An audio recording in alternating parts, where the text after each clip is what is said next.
Hello प्यारे साथियों, English coaching classes में आप सभी लोगों का स्वागत है। क्या आप भी जो है इस बार सीटेट 2026 के लिए प्रिपरेशन कर रहे हैं, जिसकी परीक्षा आपकी जो है 8 फरवरी दिन रविवार को प्रस्तावित है। आज इस क्लास में हम आपको जो है केंद्रीय अध्यापक पात्रता परीक्षा जो आपकी जो है 2011 में हुई थी। आपको पता है जो सीटेट का जो पेपर हुआ था पहली बार वो 2011 में हुआ था।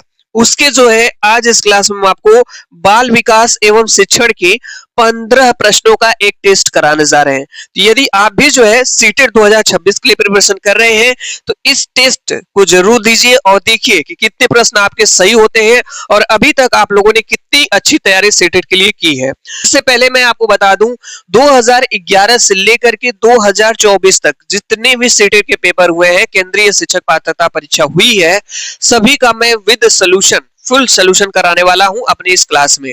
डेली आपको एक टेस्ट मिलेगा, उस टेस्ट को जरूर दीजिए। मैं आपको बता दूं सुबह में आपको 8 बजे मॉर्निंग में एक टेस्ट आपको एक क्लास मिलेगी, ठीक है। वो सीडीपी की हो सकती है, हिंदी की हो सकती है, एसएसटी की हो सकती है और सभी टेस्ट को आप दे सकते हैं और देख सकते हैं कि आपके कितने प्रश्न सही होते हैं। देखिए मैं आपको बता दूं अगर आप सीटेट के लिए प्रिपरेशन करना चाह रहे हैं तो PYQ previous year question paper जरूर लगाइए। इससे आपको क्या होगा, इससे पता चलेगा कि किस तरह के प्रश्न जो है शिक्षक केंद्रीय शिक्षक पात्रता परीक्षा में पूछे जाते हैं सीटेट एग्जाम में। तो 2011 में पहला पेपर हुआ था, उसके आज सीडीपी के प्रश्न को देखेंगे हम। इसके बाद हम आपको 2012, 13, 14, 15, 16, 18, 19, 21, 22, 23 और 24 तक के जो है सभी पेपर्स को कराने वाले हैं, ठीक है। सुबह में आपको 8 बजे क्लास मिलेगी मेरे भाई। मैं आपको बता दूं लाइव क्लास आपकी नहीं रहेगी, रिकॉर्डेड क्लास आपकी रहेगी। आप उस क्लास को देख सकते हैं, टेस्ट को दे सकते हैं। तो चलिए विदाउट डिले जो है टेस्ट को स्टार्ट करते हैं। आज हमारी ये पहली क्लास है, ठीक है। और ये रहा आपके सामने 2011 जो है सीटेट में यही प्रश्न पूछा गया था आपका जो है इसका आंसर आपको बताना है, इसका सही आंसर क्या होगा, ठीक है। देखिए प्रश्न को अच्छे से पढ़ना है, ऑप्शंस को भी पढ़ना है, क्योंकि सीटेट एग्जाम का एक ही तरीका होता है कि प्रश्नों को अच्छे से पढ़िए, ऑप्शंस को पढ़िए, क्योंकि इसमें धैर्य मांगता है। ये ऐसा एग्जाम है जिसमें आपको पेशेंस रखना पड़ता है, ठीक है। अगर आप पेशेंस नहीं रखेंगे तो क्वेश्चन सही नहीं कर पाएंगे मेरे भाई। तो प्रश्न को अच्छे से पढ़िए और ऑप्शंस को पढ़िए, समय दीजिए प्रश्न पे। चलिए पढ़ते हैं प्रश्न को।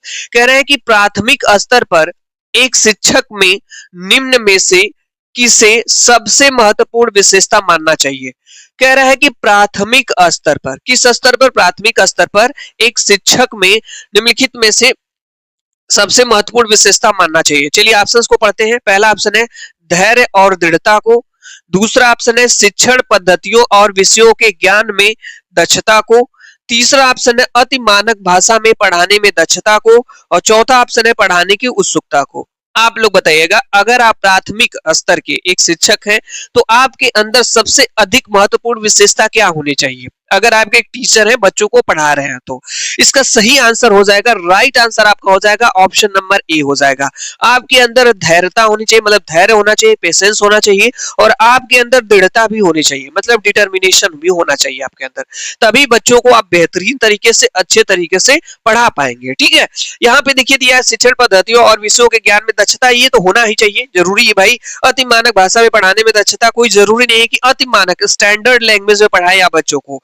और पढ़ाने की उत्सुकता, क्यूरियोसिटी होनी चाहिए, लेकिन सबसे ज्यादा इंपॉर्टेंट आपके लिए है आपके अंदर पेशेंस होना चाहिए और आपके अंदर डिटर्मिनेशन मतलब होना चाहिए, दृढ़ता होनी चाहिए, ठीक है। चलिए टेस्ट कर ये रहा आपके सामने अगला प्रश्न। 2000 जो है आपका 11 सीडीपी का ये दूसरा प्रश्न है। चलिए प्रश्न को पढ़िए, ऑप्शंस को पढ़िए हमारे साथ और आंसर बताने का प्रयास करिएगा। देखिए जब भी इस क्लास को आप मेरे भाई देख रहे हैं तो आप एक रफ पेन लेकर के जरूर बैठे, ठीक है। आप ऊपर बना लीजिए सीडीपी और 5-6 पेज 10 पेज का पोर्शन बना लीजिए।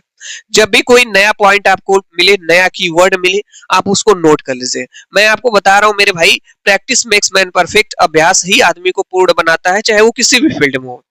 तो आपको अभ्यास बहुत जरूरी है करना, ठीक है। अभ्यास आप करेंगे, अगर आप एक हफ्ते तक देखिए ना सीटेट के पेपर को लेकर के सॉल्व करिए, तो आपके अंदर बहुत ज्यादा कॉन्फिडेंस आ जाएगा। वैसे पढ़ने को तो आप बहुत कुछ पढ़ रहे होंगे, लेकिन एक बार पेपर उठा करके उनको सॉल्व करिए और देखिए, अपना असेसमेंट करिए कि कितने प्रश्न आपके सही होते हैं। जैसे मैं आपको करा रहा हूँ, एक प्रश्न मैंने आपको करा दिया, दूसरा प्रश्न है, हमारे साथ प्रश्न को पढ़िए, ऑप्शंस को पढ़िए, लेकिन हमसे पहले आप आंसर बताने का प्रयास करिएगा। चलिए देखिए यहाँ पे क्या दिया है। एक शिक्षक अपने लोकतांत्रिक स्वभाव के कारण विद्यार्थियों को पूरी कक्षा में कहीं भी बैठने की अनुमति देता है। कुछ शिक्षार्थी एक साथ बैठते हैं और चर्चा करते हैं या सामूहिक पठन करते हैं। कुछ चुपचाप बैठकर अपने आप पढ़ते हैं। एक अभिभावक को यह पसंद नहीं आता है। इस स्थिति से निपटने में निम्न में से कौन सा तरीका सबसे बेहतर हो सकता है? देखिए, प्रश्न क्या दिया गया है, प्रश्न को आपको समझना है। ठीक है, मैं आपको यही बताऊंगा कि जिस दिन आप प्रश्न को समझना सीख गए, इसकी लैंग्वेज को समझ गए कि प्रश्न क्या कर रहा है, आपके लिए एकदम आसान हो जाएगा। क्योंकि सीटेट एक ऐसा एग्जाम होता है जिसमें रट्टा नहीं चलता है, कोई भी रोटेट लर्निंग नहीं चलती। आप कितना भी रट लेंगे कुछ नहीं होने वाला। इसकी शिक्षण विधियों को समझना होगा आपको, और शिक्षण विधि अगर आप समझ गए उसी दिन आप अपना सीटेट एग्जाम पास कर लेंगे, नहीं तो कितना भी आप तैयारी कर लीजिए आपके लिए डिफिकल्ट होगा। ठीक है, चलिए यहाँ पे देखिए प्रश्न क्या कर रहा है, हम समझने का प्रयास करेंगे। प्रश्न ये कह रहा था कि एक शिक्षक है जो लोकतांत्रिक स्वभाव के कारण विद्यार्थियों को पूरी कक्षा में कहीं भी बैठने की अनुमति देता है। बालकों को पढ़ा रहा है, बच्चों से कह रहा है आप कहीं भी बैठ सकते हैं क्लास में। ठीक है, तो जो बैठने के लिए कहता है, तो उसमें से जो कुछ बालक होते हैं एक साथ बैठते हैं और चर्चा करते हैं। कुछ बालक 5-10 बालक एक जगह बैठ जाते हैं और आपस में डिस्कशन करते हैं।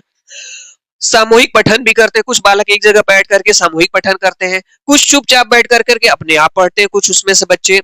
लेकिन उसी में से जो है यह जो क्रियाकलाप शिक्षक ने किया है, यह गार्जियन को पसंद नहीं आया है, एक अभिभावक को। तो इससे निपटने के लिए एक शिक्षक को क्या करना चाहिए? पहला ऑप्शन है, अभिभावकों को प्रधानाचार्य से अनुरोध करना चाहिए कि वे उनके बच्चों का अनुभाग बदल दे। क्या जो पेरेंट्स हैं उनको प्रिंसिपल से अनुरोध करना चाहिए कि उनके बच्चों का जो अनुभाग है वो बदल दे।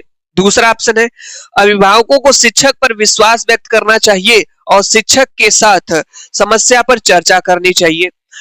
तीसरा ऑप्शन है, अभिभावकों को उस विद्यालय से अपने बच्चों को निकाल लेना चाहिए। और चौथा ऑप्शन है, अभिभावकों को प्रधानाचार्य से शिक्षक की शिकायत करनी चाहिए। देखिए मैं आपको बता दूं, प्रश्न कितना भी बड़ा हो, जब भी आप सीटेट के प्रश्नों को सॉल्व कर रहे हो तो आप हमेशा पॉजिटिव सोचिए। ठीक है, पॉजिटिव थिंकिंग, हमेशा आपको एक सकारात्मक स्टेटमेंट सोचना है, सकारात्मक वाला ऑप्शन आपको क्लिक करना है। इसमें से कौन सा सही होगा? ठीक है, आप लोग सोच लिए होंगे इसका राइट आंसर क्या होगा। तो इसका सही आंसर आपका हो जाएगा, आपका right answer option number second. ऐसा क्यों? यहाँ पे देखिए, अभिभावकों को शिक्षक पर विश्वास करना चाहिए।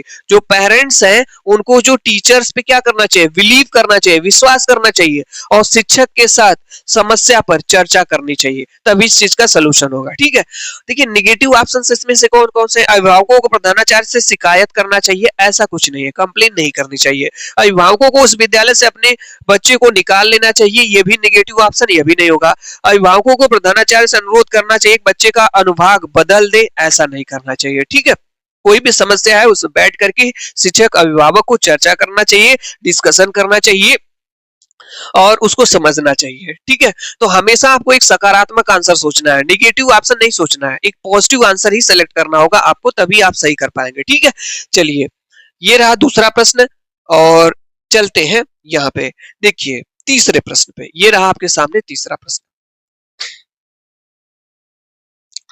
देखिए जब भी मेरे इस क्लास को आप देख रहे हैं तो मैं आपको कुछ पॉजिटिव टैग वर्ड्स, कुछ निगेटिव टैग वर्ड्स बताऊंगा। ठीक है, जिससे आपको प्रश्न को हल करने में, सेटेट के प्रश्नों को हल करने में आसानी मिलेगी। मैं आपको बता दूं, आप एक सप्ताह तक क्लास में जो PYQ मैं करा रहा हूं, इस प्रश्न को आप देख सकते हैं। यदि आप नहीं देख रहे हैं तो आप कोई बुक ले लीजिए मेरे भाई, उससे भी आप अपना सॉल्व कर सकते हैं। इससे क्या होगा, सबसे बेहतरीन तरीका आपको बता रहा हूं, क्योंकि आपके अंदर एक कॉन्फिडेंट आएगा और प्रश्न आप धीरे धीरे सही करना सीख जाएंगे। ठीक है, चलिए यहाँ पे देखिए है हमारे पास क्वेश्चन नंबर 3 यूपीटीईटी 2011 में प्रश्न पूछा गया। वह अवस्था जब बच्चा तार्किक रूप से वस्तुओं व घटनाओं के विषय में चिंतन प्रारंभ करता है, यानी वह कौन सी स्टेज है, वह कौन सी अवस्था है जब बच्चा तार्किक रूप से, लॉजिकल रूप से जो है वस्तुओं के बारे में, घटनाओं के बारे में चिंतन करना प्रारंभ कर देता है। आपको पता है जीन पियाजे महोदय ने जो है 4 अवस्थाएं बताई हैं, ठीक है। उनमें से ये इसमें ऑप्शन में दिया होगा कौन सी अवस्था है। पहला ऑप्शन है औपचारिक संक्रियात्मक अवस्था, दूसरा ऑप्शन है पूर्व संक्रियात्मक अवस्था, तीसरा ऑप्शन है मूर्त संक्रियात्मक अवस्था और चौथा ऑप्शन है संवेदी प्रेरक अवस्था। आप लोग बताइएगा कौन सी अवस्था होगी। सही आंसर इसका हो जाएगा, राइट आंसर आपका ऑप्शन नंबर 3 हो जाएगा, मूर्त संक्रियात्मक अवस्था। यह एक ऐसी अवस्था होती है जिसमें बच्चा आपका तार्किक रूप से जो है वस्तुओं के बारे में, घटनाओं के बारे में, विषय में चिंतन प्रारंभ कर देता है, ठीक है। मूर्त संक्रियात्मक आपकी अवस्था। चलिए,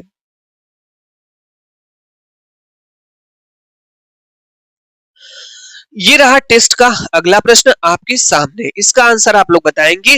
प्रश्न को पढ़िए और आंसर बताने का प्रयास करिए। मन का मानचित्रण संबंधित है। 4 ऑप्शन आपके पास है, सही आंसर आप बताने का प्रयास करेंगे। चलिए, पहला ऑप्शन हमारे पास यहाँ पे है कि साहसिक कार्यों की क्रिया योजना से, मन का चित्र बनाने से, मन की क्रियाशील पर अनुसंधान से, बोध समझ बढ़ाने की तकनीकी से। बताइएगा आप लोग मन का मानचित्रण क्या है, किससे संबंधित है। सही आंसर आपका हो जाएगा ऑप्शन नंबर 3, मन की क्रियाशीलता पर अनुसंधान से। ऑप्शन नंबर 3 हो जाएगा, ठीक है, मन की क्रियाशीलता पर अनुसंधान से। अब आप कहेंगे सर मन का मानचित्रण क्या होता है। तो मन का मानचित्रण का मतलब होता है जब बालक किसी वस्तु को, किसी घटना को, किसी परिस्थिति को अपनी आंखों से देखता है, ठीक है, उस परिस्थिति को देखता है और अपने माइंड में, अपने मन में एक चित्र बना लेता है, उसी को कहा जाता है मन का मानचित्रण। जब वस्तुओं, घटनाओं, परिस्थितियों को बालक देखता है और अपने मन में जो इमेज बनाता है, उसी को कहा जाता है मन का मानचित्रण। और यह मन की क्रियाशीलता से जो है कि अनुसंधान से ये संबंधित है, ठीक है। चलिए, ये रहा आपके सामने अगला प्रश्न। इसका आंसर आप बताएंगे क्या होगा। प्रश्न कह रहा है कि विशेष रूप से प्राथमिक स्तर पर विद्यार्थियों को सीखने संबंधी समस्याओं को संबोधित करने का सबसे बेहतर तरीका है। कह रहे हैं कि विशेष रूप से प्राथमिक स्तर पर विद्यार्थियों की सीखने संबंधी समस्याओं को संबोधित करने का सबसे बेहतर तरीका है। पहला ऑप्शन है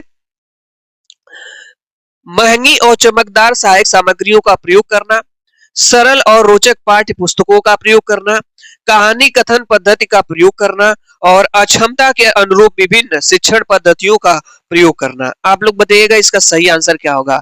जैसे अगर आप प्राथमिक स्तर पर बालकों को, विद्यार्थियों को जो है सीखने संबंधी समस्याओं को जो संबोधित करना है आपको, ठीक है, तो आप सबसे बेहतर तरीका इसमें से कौन होगा। तो हमेशा देखिएगा आपको एक लॉजिकल आंसर सेलेक्ट करना है, एक पॉजिटिव आंसर आपको सेलेक्ट करना होगा, ठीक है। तो सही आंसर इसका आपका हो जाएगा राइट आंसर ऑप्शन नंबर 4, यानी अक्षमता के अनुरूप विभिन्न शिक्षण पद्धतियों का अनुप्रयोग करना। देखिए कुछ पॉजिटिव टैग वर्ड्स जिनको आपको ध्यान रखना है। जैसे आपको एक वर्ड मिलेगा चर्चा, ठीक है, डिस्कशन, ये मिल रहा है तो किसी ऑप्शन में ज्यादातर पॉसिबिलिटी है आपका ऑप्शन सही होगा। अगर किसी ऑप्शन में मिल रहा है प्रयोग करना, अनुप्रयोग करना, ठीक है, इस तरह के ऑप्शन भी आपके सही होते हैं। तो इस तरह से ऑप्शन नंबर आपका 4 सही हो जाएगा, ठीक है। चलिए, ये रहा आपके सामने अगला प्रश्न। इसका आंसर आप बताएंगे क्या होगा राइट आंसर।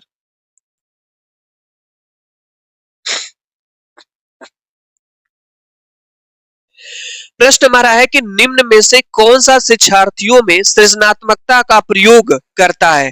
कौन सा ऐसा इसमें से है जो शिक्षार्थियों में, बालकों में सृजनात्मकता का प्रयोग करता है। पहला ऑप्शन है प्रत्येक शिक्षार्थी की अंतर्जात प्रतिभाओं का पोषण करने एवं प्रश्न करने के अवसर उपलब्ध कराना। दूसरा ऑप्शन है विद्यालयी जीवन के प्रारंभ से उपलब्ध के लक्ष्यों पर बल देना। तीसरा ऑप्शन है परीक्षा में अच्छे अंकों के लिए विद्यार्थियों की कोचिंग कराना। और यहाँ पे चौथा ऑप्शन मेरे भाई है, हाँ, चौथे ऑप्शन को भी पढ़ लेते हैं। अच्छी शिक्षा के व्यवहारिक मूल्यों के लिए विद्यार्थियों का, नीचे ऑप्शन नहीं, ठीक है, यहाँ पे तो नीचे मेरे भाई ऑप्शन कट गया है, ठीक है, यहाँ पे 3 ही ऑप्शन है। चलिए ठीक है, देख लेते हैं। इसका सही आंसर आपको बताना है क्या होगा, राइट आंसर आपको बताना है।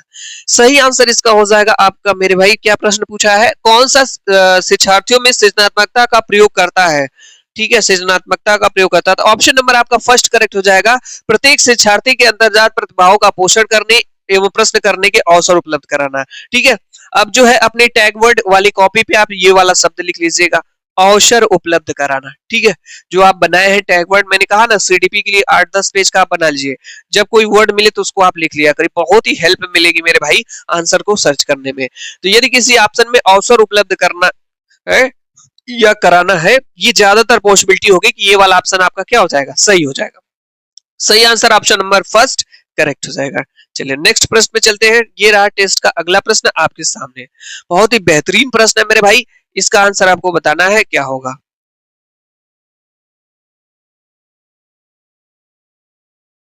चलिए बताइए आंसर इसका। प्रश्न पढ़ते हैं यहाँ पे कि पियाजे के अनुसार निम्नलिखित में से कौन सी अवस्था में बच्चा अमूर्त संकल्पनाओं के विषय में तार्किक चिंतन प्रारंभ करता है। कह रहे हैं जीन पियाजे महोदय के अनुसार निम्नलिखित में से कौन सी अवस्था है जिसमें बच्चा जो है अमूर्त संकल्पनाओं के विषय में तार्किक चिंतन आरंभ करता है। पहला ऑप्शन है औपचारिक संक्रियात्मक अवस्था, संवेदी प्रेरक अवस्था, पूर्व संक्रियात्मक अवस्था या मूर्त संक्रियात्मक अवस्था। सही आंसर आपको बताना है, राइट आंसर इसका क्या होगा। इसका सही आंसर हो जाएगा आपका ऑप्शन नंबर डी, मूर्त संक्रियात्मक अवस्था, यानी 7 साल से 11 वर्ष के बीच में। इसमें जो बच्चा होता है, जो बालक होता है, ये अमूर्त संकल्पनाओं के विषय में तार्किक चिंतन जो है आरंभ कर देता है। अब आप कहेंगे सर मूर्त संक्रियात्मक अवस्था क्या है। बच्चा जैसे किसी चीज को या किसी वस्तु को, ठीक है, किसी भी वस्तु को देख करके उस पे क्या करता है, सोचता है। ऐसा नहीं है, जैसे जो वस्तु उसके सामने होती है उसके बारे में थिंकिंग करता है वो, तो उसी को आ जाता है मूर्त संक्रियात्मक अवस्था, और यह वास्तविक अवस्था होती है। ठीक है, और ये काल्पनिक नहीं होती है। लेकिन अमूर्त संक्रियात्मक अवस्था क्या होती है, जिसमें बच्चा के सामने कोई वस्तु नहीं रहती है लेकिन उसके बारे में वो कल्पना करता है, तो अमूर्त संक्रियात्मक अवस्था है। मूर्त संक्रियात्मक अवस्था का मतलब बच्चे के सामने, आंखों के सामने वो वस्तु होनी चाहिए। ठीक है, तो ये आपका मूर्त संक्रियात्मक अवस्था में आता है। ठीक है, चलिए नेक्स्ट, चलिए अगले प्रश्न पे चलते हैं। बहुत ही शानदार प्रश्न है, इसका आंसर आप लोग बताएंगे क्या होगा। प्रश्न हमारा है कि सीखना समृद्ध हो सकता है। पहला ऑप्शन है क्लास में अधिक से अधिक शिक्षण सामग्रियों का प्रयोग किया जाए। दूसरा ऑप्शन है शिक्षण विभिन्न प्रकार के व्याख्यान और स्पष्टीकरण का प्रयोग करे और परीक्षाओं पर अपेक्षित ध्यान दिया जाए। इसके बाद है वास्तविक दुनिया से उदाहरणों को क्लास में लाया जाए जिसमें विद्यार्थी एक दूसरे से अंतः क्रिया करे और शिक्षक उस प्रक्रिया का सुगम बनाए। ठीक है, इसका सही आंसर आपको बताना है, राइट आंसर क्या होगा। सही आंसर ऑप्शन नंबर 4 होगा। अब आप लोग कहेंगे सर ये कैसे हो गया, ऑप्शन नंबर 4। प्रश्न को पढ़ते हैं सही से। सीखना समृद्ध हो सकता है यदि बच्चों को सीखना समृद्ध मतलब बढ़िया क्लासरूम, बच्चों को अच्छा सिखाना है, कोई भी चीज आसानी से सीख जाए इजी वे में, तो उसके लिए बच्चों को वास्तविक दुनिया से जो उदाहरण है, जो एग्जाम्पल्स है, क्लास में लाया जाए, बच्चों को बताया जाए। शिक्षक का एक कार्य बनता है जिसमें विद्यार्थी एक दूसरे से अंतः क्रिया करके, कोऑपरेट करके जो है शिक्षक उस प्रक्रिया को सुगम बनाए। यानी अगर आप बच्चों को जल्दी सिखाना चाहते हैं कोई चीज आसानी तरीके से, ये होता है कि बच्चों को अगर जो एग्जाम्पल्स है, जो उदाहरण है, वो जो है दुनिया के विभिन्न उदाहरणों को प्रस्तुत किया जाए क्लास में, और बच्चे इससे क्या होगा, एक दूसरे से रिलेट कर पाएंगे। ठीक है, अंतः क्रिया कर पाएंगे। और शिक्षक का एक कार्य ही होता है, कोई भी टॉपिक अगर शिक्षक बालक को पढ़ा रहा है तो कितनी इजी वे से बच्चों को समझा पाता है, वही बेहतरीन शिक्षक कहलाता है। ठीक है, और बालक, देखिए मैं आपको बता दूं, शिक्षक का एक कार्य होता है, शिक्षक के पास कितना ज्ञान है ये नहीं मायने रखता है, अगर उस ज्ञान का प्रयोग करके बच्चों को ज्यादा से ज्यादा वो सिखा पाता है तो वो बेहतर शिक्षक होता है सभी बच्चों के लिए। ठीक है, तो यही बात यहाँ पे कही गई है कि सीखना समृद्ध हो सकता है यदि वास्तविक दुनिया से उदाहरणों को क्लास में लाया जाए जिसमें विद्यार्थी एक दूसरे से अंतः क्रिया करके शिक्षक उस प्रक्रिया को सुगम बनाए। तो यहाँ पे टैग वर्ड लिख लीजिएगा आप लोग, अंतः क्रिया। अगर किसी ऑप्शन में अंतः क्रिया शब्द का जिक्र है, और इससे पहले हमने आपको क्या बताया, अवसर शब्द का, इससे पहले एक शब्द और हमने बताया चर्चा शब्द, तो ये सब सीटेड के पॉजिटिव टैग वर्ड्स है। अगर ये मिल रहे हैं मेरे भाई तो आपको आंसर सर्च करने में, ऑप्शन सर्च करने में बहुत ज्यादा हेल्प मिलेगी, आप आसानी से आंसर सर्च कर पाएंगे। ठीक है, चलिए नेक्स्ट क्वेश्चन पे चलते हैं। ये रहा आपके सामने अगला प्रश्न, इसका आंसर बताएंगे क्या होगा। प्रश्न बहुत ही शानदार है। प्रश्न हमारा है निम्न में से कौन सा कथन को सीखने की प्रक्रिया की विशेषता नहीं मानना चाहिए। नहीं वाले प्रश्न को ध्यान से पढ़िएगा, सीटेट एग्जाम में ज्यादातर गलतियां होती हैं। नहीं वाले प्रश्न को ध्यान से पढ़ना है। करें कि कौन से कथन को सीखने की प्रक्रिया की विशेषता नहीं मानना चाहिए। जब यहाँ पे प्रश्न नकारात्मक है तो ऑप्शन भी आपको नकारात्मक सर्च करना है। चलिए पढ़ते हैं प्रश्न को। सीखना एक व्यापक प्रक्रिया है, पॉजिटिव आंसर हो सकता है। सीखना लक्ष्योन्मुखी होता है, अनअधिगम भी सीखने की प्रक्रिया है, और शैक्षिक संस्था ही एकमात्र स्थान है जहां अधिगम प्राप्त होता है। यहाँ पे कहा गया है सीखने की प्रक्रिया की विशेषता नहीं होनी चाहिए। सही आंसर आपका हो जाएगा ऑप्शन नंबर 4, शैक्षिक संस्थान ही एकमात्र। अगर आपके ऑप्शन में कहीं पे ही हो गया, एकमात्र हो गया, जल्दी नोट करिए, आप अपनी कॉपी में नोट करिए। यहाँ पे लिखिएगा negative tag words, negative tag words note कर लीजिए मेरे भाई। मैं ये नहीं कह रहा हूं कि आपको जो है इससे बहुत ज्यादा जो है कि आप सभी प्रश्नों को सही कर लेंगे, लेकिन मैं ये चीज जरूर बताऊंगा मेरे भाई, इतना ज्यादा आपको हेल्प मिलेगी ना। कई प्रश्न आप ऐसे ही 10-20 प्रश्नों को आप ऐसे ही सही कर लेंगे, बस टैग वर्ड्स का ध्यान रखेंगे तब भी। यहाँ पे देखिए, अगर आपका किसी ऑप्शन में ही आ रहा है, एकमात्र आ रहा है, तो निगेटिव होता है, इसलिए यहाँ पे निगेटिव प्रश्न पूछा है तो निगेटिव ऑप्शन भी हो जाएगा आपका। ठीक है, चलिए नेक्स्ट क्वेश्चन पे चलते हैं। ये रहा आपके सामने अगला प्रश्न, इसका आंसर आप बताएंगे क्या होगा। प्रश्न को पढ़िए, अच्छे से पढ़िए, ऑप्शंस को पढ़िए और आंसर बताने का प्रयास करिए। कह रहे हैं कि 5वीं क्लास में दृष्टिबाधित विद्यार्थी, ठीक है, यहाँ पे किसकी बात की गई है, दृष्टिबाधित विद्यार्थी, मतलब ऐसे बालक जो देख नहीं सकते हैं, ठीक है, उनकी बात इसमें की गई है। पहला ऑप्शन है कि माता पिता और मित्रों द्वारा उसे दैनिक कार्यों करने में सहायता की जानी चाहिए। दूसरा ऑप्शन है कि साथ क्लास में सामान्य रूप से व्यवहार किया जाना चाहिए और श्रव्य सीडी के माध्यम से सहायता उपलब्ध कराई जानी चाहिए। के साथ क्लास में विशेष व्यवहार किया जाना चाहिए और को निचले स्तर के कार्य करने की छूट मिलनी चाहिए।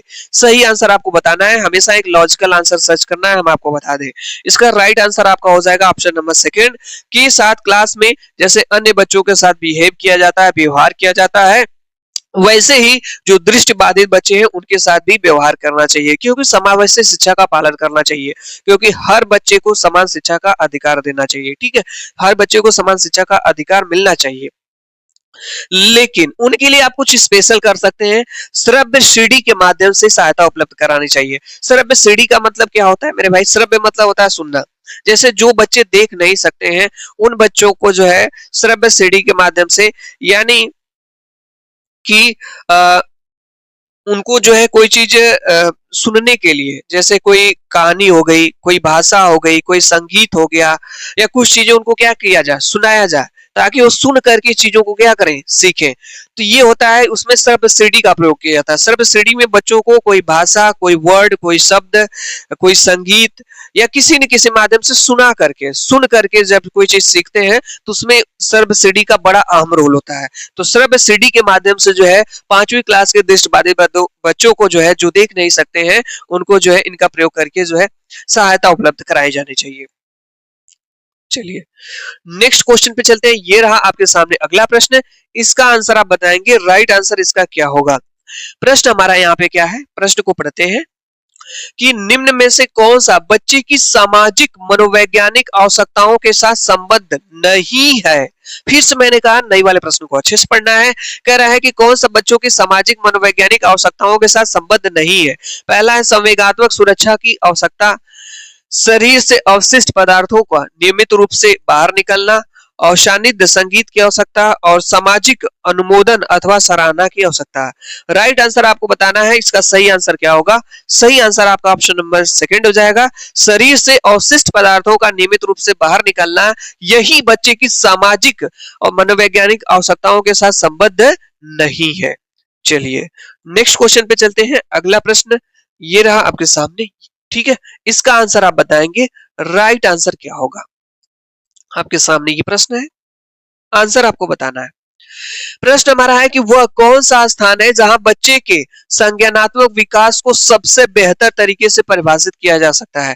यानी वह कौन सा प्लेस है, कौन सा स्थान है जहां पे बच्चे के संज्ञानात्मक विकास को सबसे बेहतर तरीके से परिभाषित किया जा सकता है? विद्यालय एवं कक्षा पर्यावरण में, सभागार में, घर में या खेल के मैदान में? आप लोग बताइएगा सही आंसर क्या होगा। Right answer will be the option number A, विद्यालय एवं कक्षा, क्लास इन्वायरमेंट में बच्चे के अंदर जो है संज्ञानात्मक विकास को सबसे बेहतर तरीके से जो है परिभाषित किया जा सकता है। चलिए नेक्स्ट क्वेश्चन पे चलते हैं। अगला प्रश्न ये रहा आपके सामने, इसका आंसर आपको बताना है क्या होगा। प्रश्न बहुत ही शानदार है। को एक अभिप्रेरित शिक्षण का संकेतक माना जाता है? किसको जो है अभिप्रेरित शिक्षण का संकेतक माना जाता है? पहला ऑप्शन है शिक्षक द्वारा दिया गया उपचारात्मक कार्य, विद्यार्थियों द्वारा प्रश्न पूछना, क्लास में एकदम खामोशी, क्लास में अधिकतम उपस्थिति। यानी यहाँ पे क्या है कि को एक अभिप्रेरित शिक्षण मतलब एक मोटिवेटेड लर्निंग की बात की गई है, यहाँ पे संकेतक माना जाता है। तो सही आंसर हो जाएगा ऑप्शन नंबर सेकंड, मींस विद्यार्थियों द्वारा प्रश्न पूछना, यही एक अभिप्रेरित शिक्षण का संकेतक माना जाता है। ऐसा क्यों? जैसे जब बालक शिक्षक से प्रश्न पूछते हैं तो उनके अंदर एक इंटरनली मोटिवेट होते हैं, चीजों को समझते हैं, ठीक है, तब जाकर के शिक्षक से प्रश्न पूछते हैं। अगर बच्चे डरेंगे शिक्षक से तो प्रश्न नहीं पूछेंगे, ठीक है, सिंपल सी बात है। इसीलिए जब शिक्षक बालकों को पढ़ाते हैं तो उनको इस बात का ध्यान रखना चाहिए कि सभी बालक उनसे कोऑपरेट करें, सहयोगी बने, ठीक है। अगर उनको कोई चीज समझ में नहीं आती तो पूछें। जब बच्चे पूछते हैं, बालक से प्रश्न पूछते हैं, तो यही एक मोटिवेटेड लर्निंग होती है और यही एक अच्छा संकेतक माना जाता है और एक अच्छा ही एक शिक्षक और एक बालक के अंदर ज्ञान अर्जित करने के लिए बालकों में जो है यह एक अच्छा माध्यम माना जाता है, ठीक है। चलिए ये रहा आपके सामने अगला प्रश्न, इसका आंसर आप बताएंगे। प्रश्न देख रहे हैं, प्रश्न हमारा नेगेटिव पूछा है। प्रश्न क्या है? नकारात्मक। निम्न में से कौन सा बुद्धिमान बच्चे का लक्ष्य नहीं है? इसमें से कौन सा ऐसा ऑप्शन है जो बुद्धिमान बच्चे का लक्ष्य नहीं है? पहला ऑप्शन है वह जो प्रवाहपूर्ण एवं उचित तरीके से संप्रेषण करने की क्षमता रखता है। दूसरा ऑप्शन है वह जो अमूर्त रूप से सोचता रहता है। तीसरा ऑप्शन है वह जो नए परिवेश में स्वयं को समायोजित कर सकता है। वह जो लंबे निबंधों को बहुत जल्दी रटने की क्षमता रखता है। आप लोग बताइएगा। कॉमन सेंस का प्रश्न है, बुद्धिमान बच्चे का लक्ष्य नहीं है। आप लोग सही आंसर इसका सर्च कर लिए होंगे। हमेशा हमने आपको कहा ना, यहाँ पे प्रश्न क्या पूछा है? नकारात्मक, तो ऑप्शन बी आपका नकारात्मक होगा। सही आंसर इसका हो जाएगा आपका ऑप्शन नंबर 4। देखिए दिया है वह जो लंबे निबंधों को बहुत जल्दी रटने की क्षमता रखता है। देखिए रटना अच्छी बात नहीं होती है। बच्चों को जो है हमेशा कोई चीज पढ़ानी चाहिए, सिखानी चाहिए ताकि उनके अंदर समझ विकसित हो, उसके कॉन्सेप्ट को, उसकी अवधारणाओं को बताना चाहिए। ये रोटेड लर्निंग उनके अंदर नहीं डेवलप करनी चाहिए, ठीक है। और आजकल यही होता है, रट्टा ही मारा जाता है। देख रहे हैं बच्चे क्या करते हैं, परीक्षा आ जाती है तो उनको चीजें रटाई जाती है, रटते हो, तो ऐसा नहीं करना चाहिए, ठीक है। और बच्चों को अंडरस्टैंडिंग, उनकी समझने की शक्ति को बढ़ानी चाहिए और धारणात्मक ज्ञान देना चाहिए।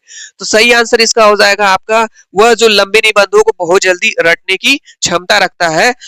ये इसका आंसर सही हो जाएगा, ऑप्शन नंबर आपका 4 सही हो जाएगा, ठीक है। चलिए नेक्स्ट क्वेश्चन पे चलते हैं और ये क्लास का रहा अंतिम प्रश्न। मैंने आपको कहा था सीडीपी के 15 प्रश्न आज इस क्लास में हम आपको कराएंगे। प्रश्न हमारा है, यहाँ पे पूछा है कि बच्चे दुनिया के बारे में अपनी समझ का सृजन करते हैं, इसका श्रेय को जाता है किस मनोवैज्ञानिक को जाता है? पेवलॉव को, कोहलबर को, स्किनर को या पियाजे को? आप लोग बताइएगा, ठीक है। सही आंसर आपको बताना, राइट आंसर क्या होगा? सही आंसर इसका हो जाएगा आपका जीन पियाजे, ठीक है। बच्चे दुनिया के बारे में अपनी समझ का सृजन करते हैं, इसका श्रेय जो है जीन पियाजे महोदय को जाता है, ठीक है। आज इस क्लास में हम आपको जो है 15 प्रश्न कराए और ये जो 15 प्रश्न थे आपके यूपी सीटेट एग्जाम जो सीटेट 2011 में हुआ था, उसके हमने 15 प्रश्नों को जो है सीडीपी के आज इस क्लास में कराया, ठीक है। जो आपके आगे के प्रश्न है 16 से लेकर के 30 तक जो बचे हुए प्रश्न है हम अपने अगली क्लास में कराने जा रहे हैं। तो अगर इस टेस्ट को आपने दिया हो, अपना असेसमेंट जरूर करिए कितने प्रश्न आपके सही हुए, और अगर नहीं तो इन प्रश्नों को जरूर तैयार करिए, ठीक है। हम तो आपसे यही कहेंगे 2011 से लेकर के 2024 तक जितने भी सीटेट के पेपर है इन सभी पेपर्स को जरूर सॉल्व करिए। आप अपनी तैयारी करते रहिए अच्छे से, और चूंकि समय आपके पास बहुत कम बचा हुआ है, और मैं आपको बता दूं लगभग आपके पास 2 महीने का अप्रॉक्स समय और है। ठीक है, इन 2 महीनों में भी अगर आप आज से ही स्टार्ट कर देंगे पढ़ने के लिए तो डेफिनेटली श्योरली आप इस बार का सीटेट एग्जाम आसानी से पास कर लेंगे। ठीक है, यदि आप यूपी टीईटी के लिए भी एग्जाम कर रहे हैं तो उसके लिए भी हम आपको पीवाईक्यू अपने इस चैनल पे करा रहे हैं। ठीक है, और सीटेट के लिए कर रहे हैं तो भी मेरे भाई मैं आज से स्टार्ट कर दिया हूँ 2011 से। इसके बाद मैं आपको सीडीपी के बाद हिंदी का टेस्ट कराऊंगा। ठीक है, और देखूंगा कितने प्रश्न आपके सही होते हैं। यदि यह क्लास आपको अच्छी लगी हो तो हमारे इस चैनल से, विमलेश कोचिंग क्लासेस चैनल से आप सब्सक्राइब करके हमारे चैनल से जुड़ जाइए। क्लास देखने के लिए आप लोगों का बहुत बहुत धन्यवाद।